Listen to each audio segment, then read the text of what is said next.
Investment advice offered through Stratus Wealth Advisors, LLC, a registered investment advisor, DBA True North Wealth Partners. The opinions voiced in this material are for general information only and are not intended to provide specific advice or recommendations for any individual. All performance referenced is historical and is no guarantee of future results. True North Wealth Partners and Stratus Wealth Advisors do not make any guarantee or other promise as to the results that may be obtained from this. Investing involves risk, including loss of principal, and no strategy assures success or protects against loss. Vantage Point with True North Wealth Partners is for our clients and those wanting to learn more about what's really going on within the markets and economy, as well as overall financial planning topics.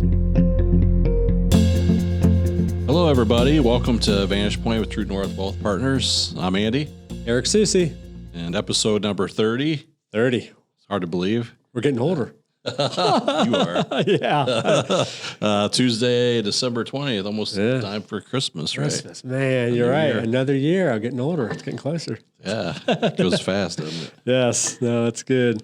Like my Santa outfit. Yeah. It's winter time. We got 0 degree weather coming next few days. Yeah. End of the year stuff, right? End of the year. Oh, yeah. Good. So you all ready? No. Well, we will somewhat. Be. Yeah. I'm kind of a last minute. I'll go out Christmas Eve and hey Becky. That's right. I'll see you in about 6 hours.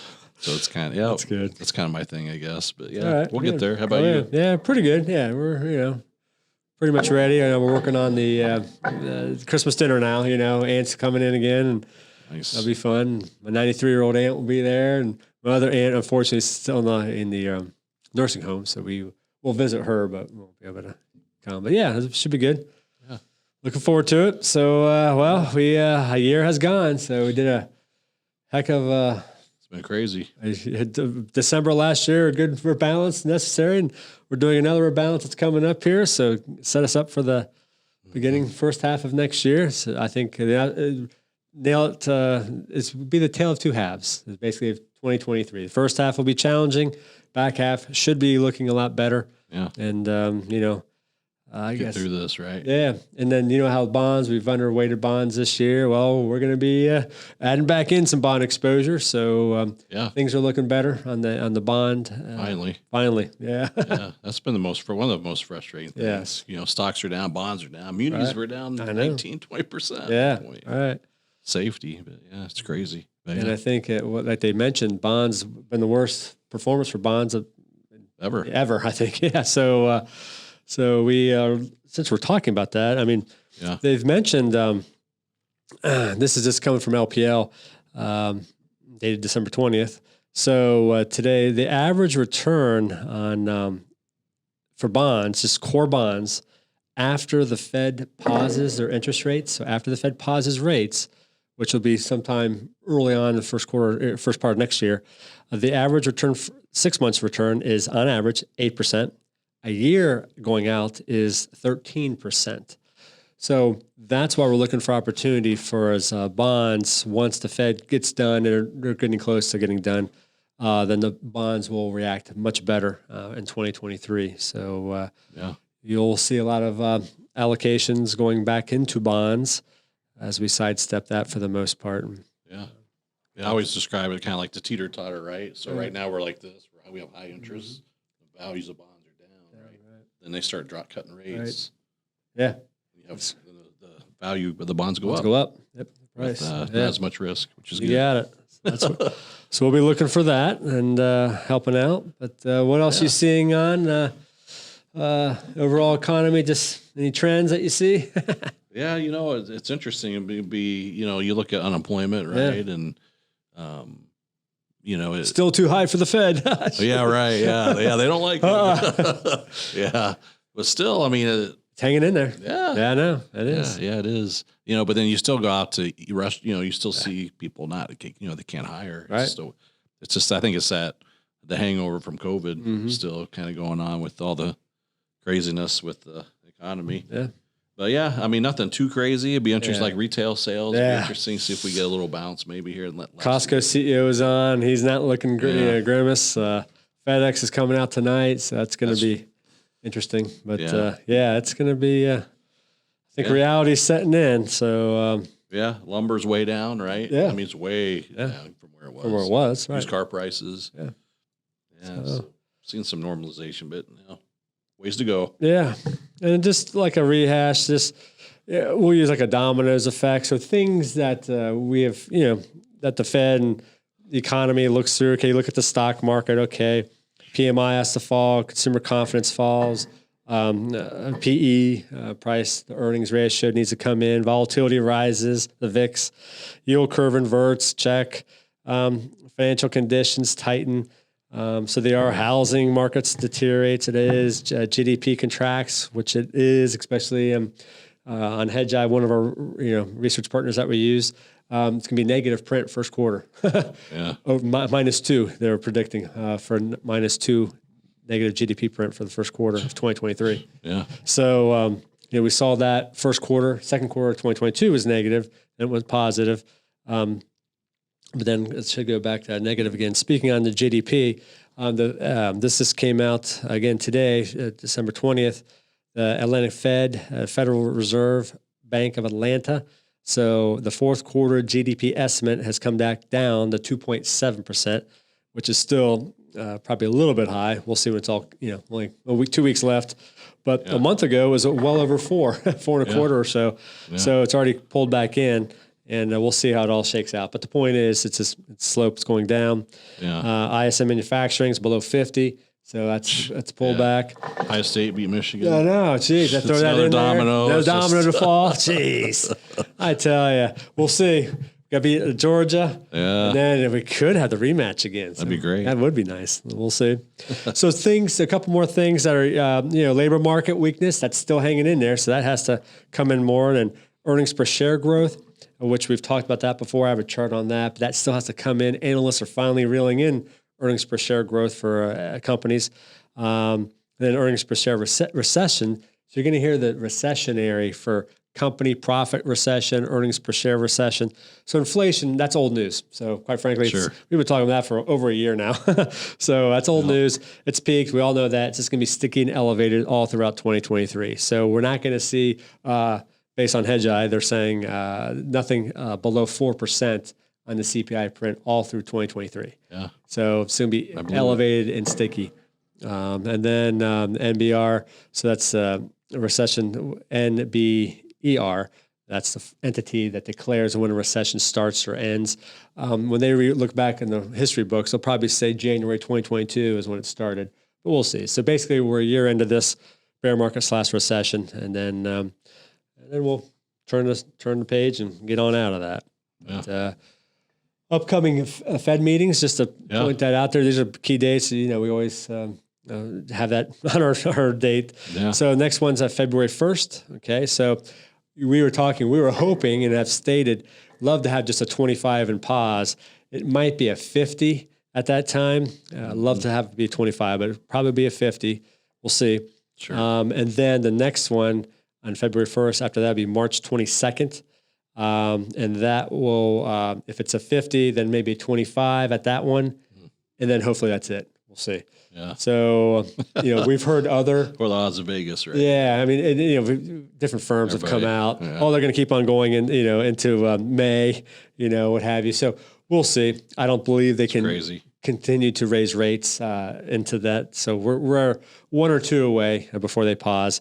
But then, if Powell said in his minutes, or when he was speaking, like, hey, he doesn't anticipate seeing a Fed rate cut at all through 2023. We'll see. So that just means if there's no cut, we were hoping a back end rally. So fourth quarter rally. So if they can cut rates, that will fuel it. That fuels the new bull market. So we'll see what happens if they just keep it in pause all year long. It's going to be more challenging. Yeah. If they can cut because things are looking dire, then at least that will then instill the new bull market rally. Yeah. So again, 1 or 2 more rate hikes is what we anticipate, but we'll see. You think Powell just loves destroying the stock market? Well, I'll put it to you this way.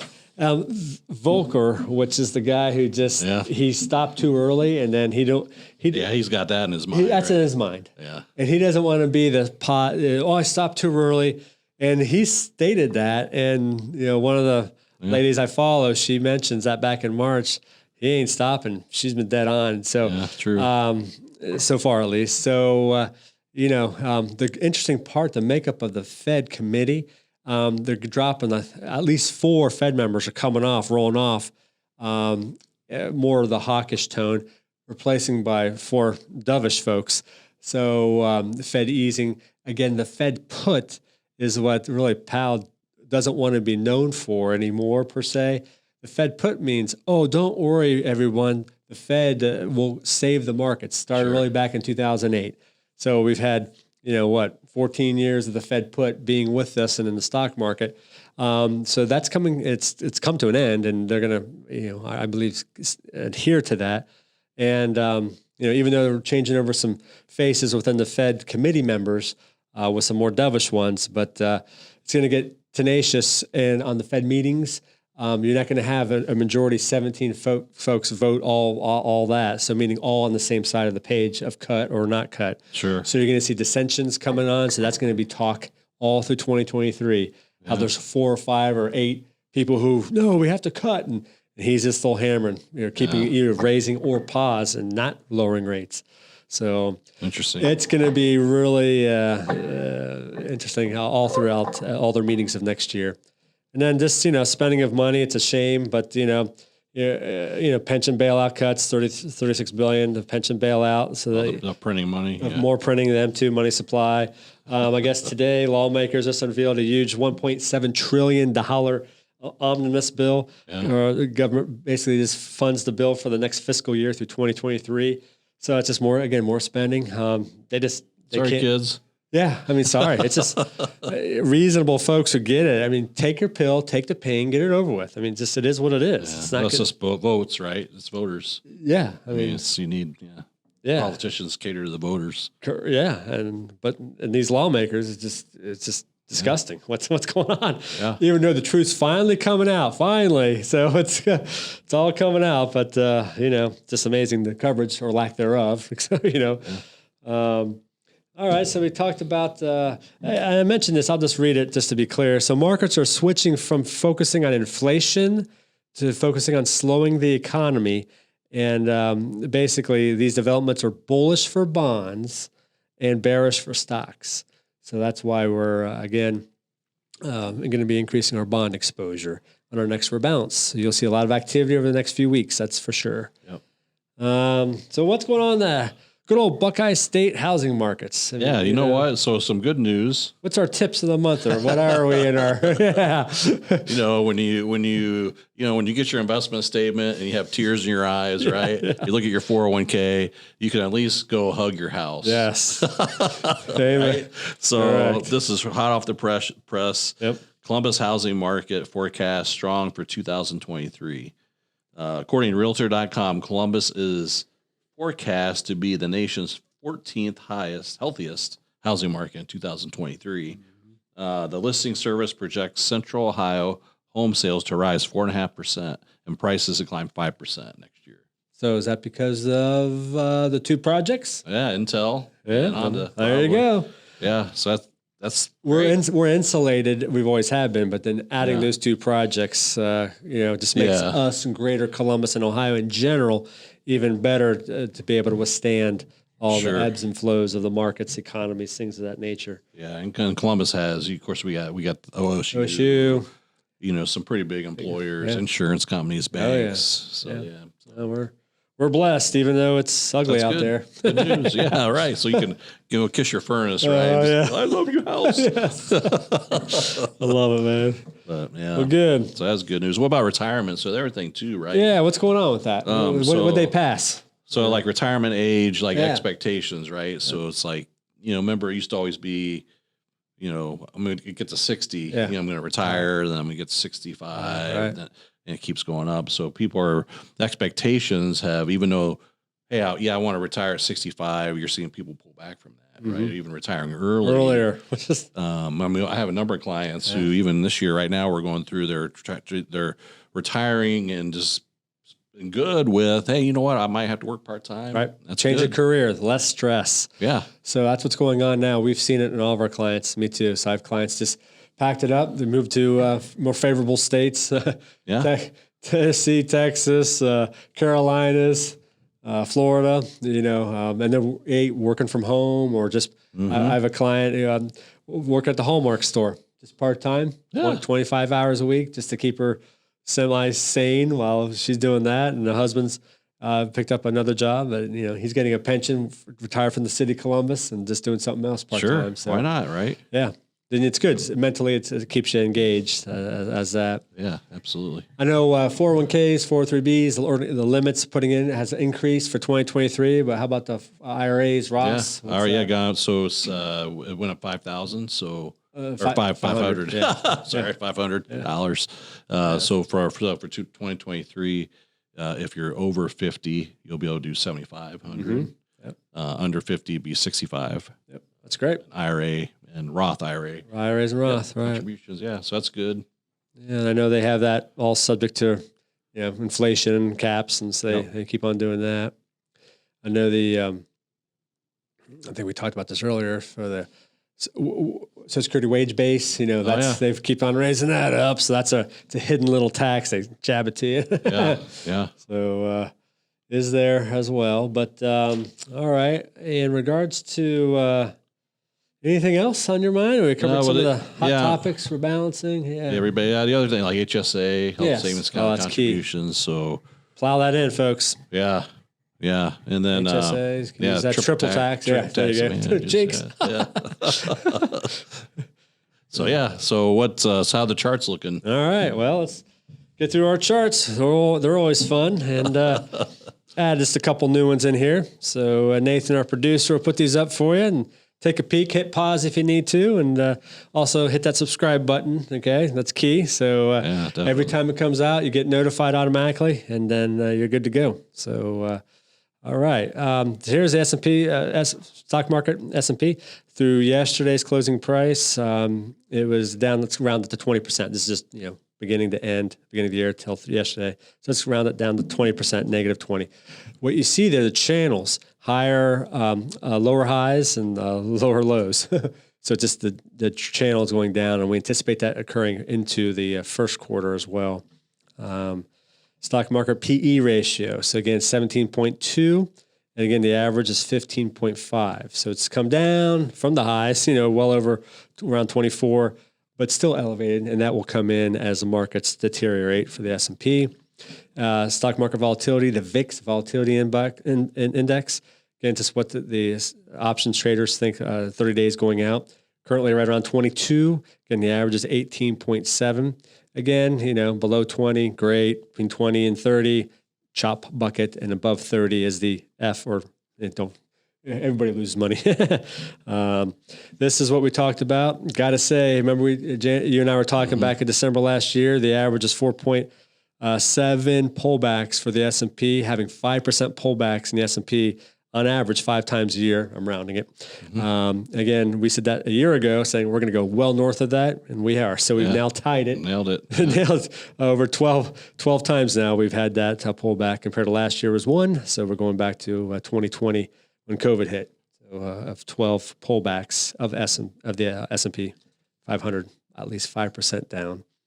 And then this is the earnings per share, two charts on one. Earnings per share is on the right axis. So you can see as of December 19th, it's EPS of 219. So it's the light blue line's curling over. It's starting to curl over. The analysts the past few weeks, in about a month now, they're realizing, it's coming. So it's going to hit the fan. So this number will continue to go down, which has to occur in order to get that bottom in the stock market. So it's coming in. First quarter will be challenging, but we're getting closer rather than further away from that. Then you can see the S&P, again, the channels of lower highs and lower lows. The 2-year, 10-year, it's been inverted. The 3-month, 10 years inverted, so everything's inverted. The upshot spread's almost 70 basis points or so right now. It's been as high as 80.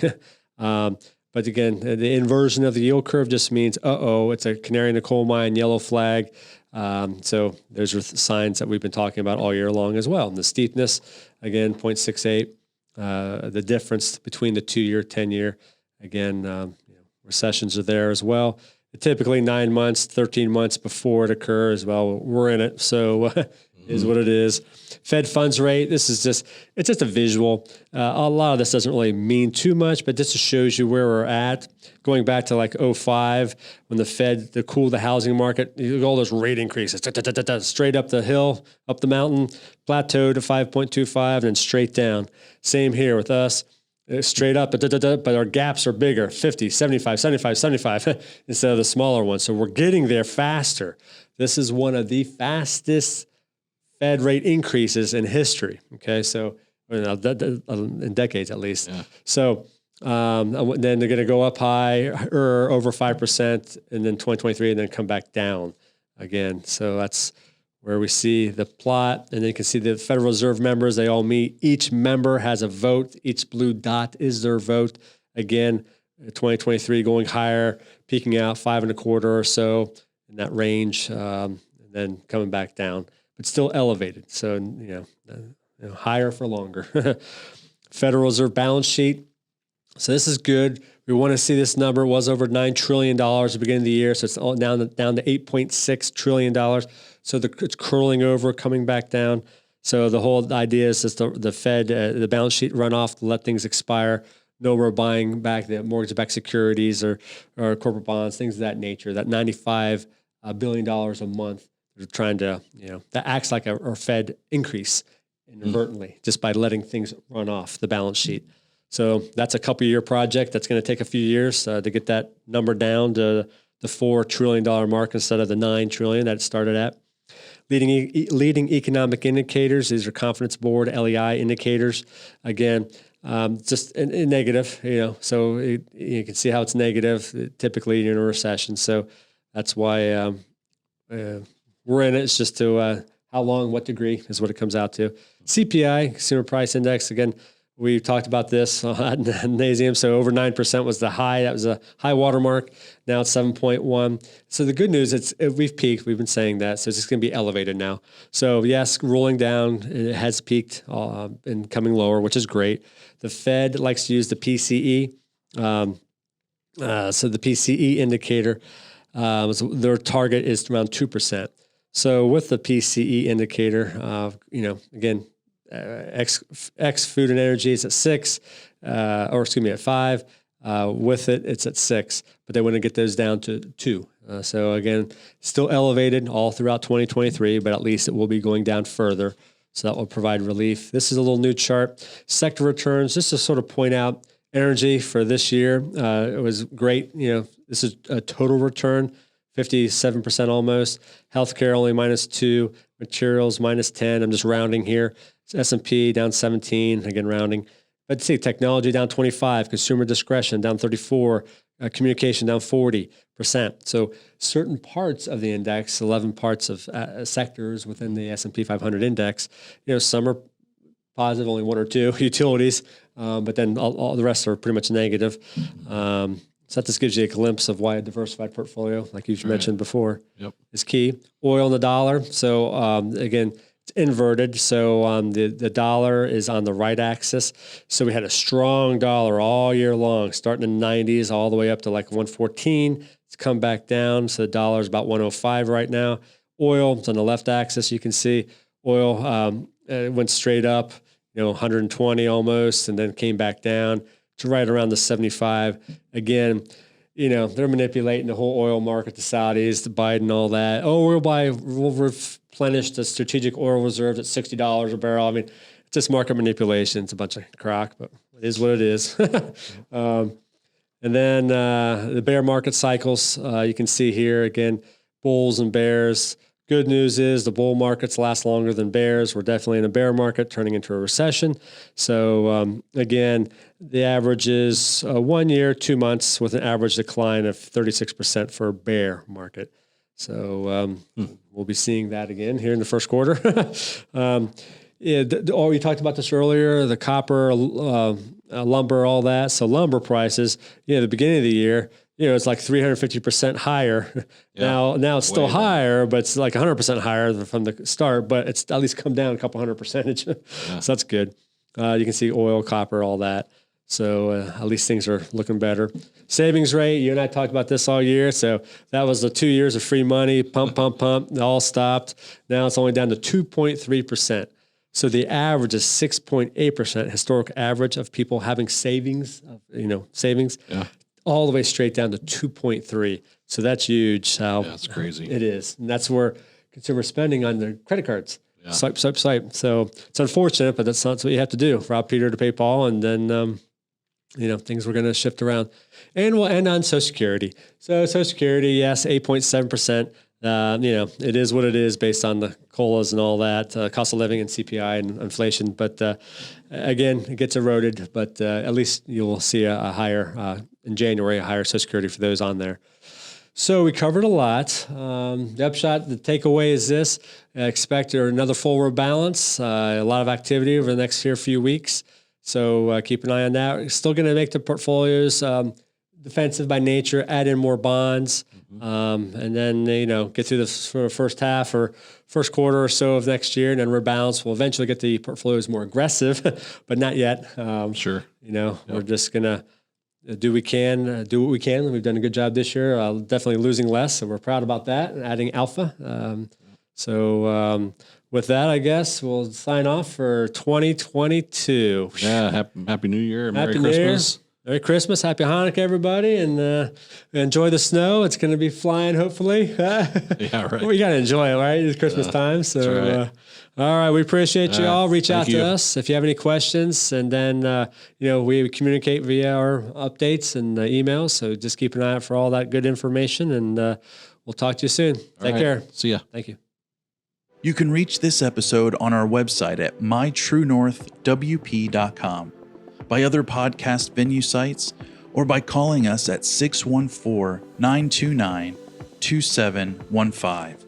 Also, feel free to share this episode with friends and family and sign up for our weekly email market updates via our website. Special thanks to our producer Nathan, as we will be producing these episodes on a monthly basis.